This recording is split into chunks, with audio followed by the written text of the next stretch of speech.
ठीक है, मैं यहीं बैठी रहूंगी। वैद्य जड़ी बूटी ढूंढने के लिए घने जंगल की ओर निकल गया। मंजरी कुछ देर तक चट्टान पर बैठी रही, परंतु थोड़ी देर बाद वो इधर उधर टहलने लगी।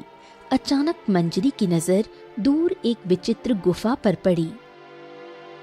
ये तो बड़ी ही विचित्र गुफा मालूम पड़ रही है। मंजरी उत्सुकता से उस गुफा की ओर बढ़ गई।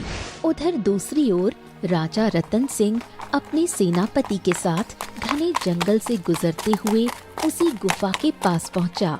दोनों घोड़ों से उतरे। सेनापति के घोड़े पर एक बड़ा ही कीमती बक्सा रखा था, जिसे उसने नीचे उतारा। यही वो गुफा है सेनापति, जिसके बारे में तुमने हमें बताया था। हाँ महाराज, यही वो गुफा है।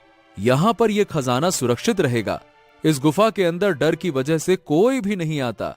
इस गुफा के बारे में बरसों से बड़ी ही विचित्र अफवाहें राज्य में फैली हुई हैं। परंतु मेरा एक सवाल है महाराज।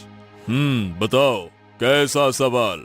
महाराज, आपने अपने सारे कीमती गहने दूसरे देश भिजवा दिए और उसके बदले ये कीमती हीरे, मोती और नीलम ले लिए, जो कि इस संदूक के अंदर है।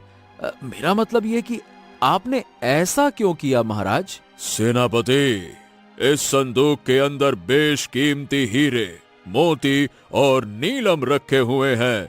इनकी कीमत इतनी है कि इनसे एक राज्य आराम से चलाया जा सकता है। तुम मेरे वफादार सेनापति हो, इसीलिए हम तुम्हें सच्चाई बताते हैं।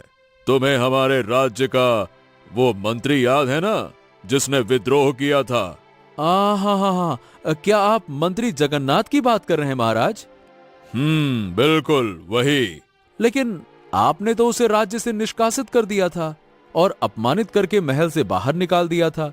हाँ, लेकिन अब महल में कोई गद्दार है जो शायद उस मंत्री से मिला हुआ है।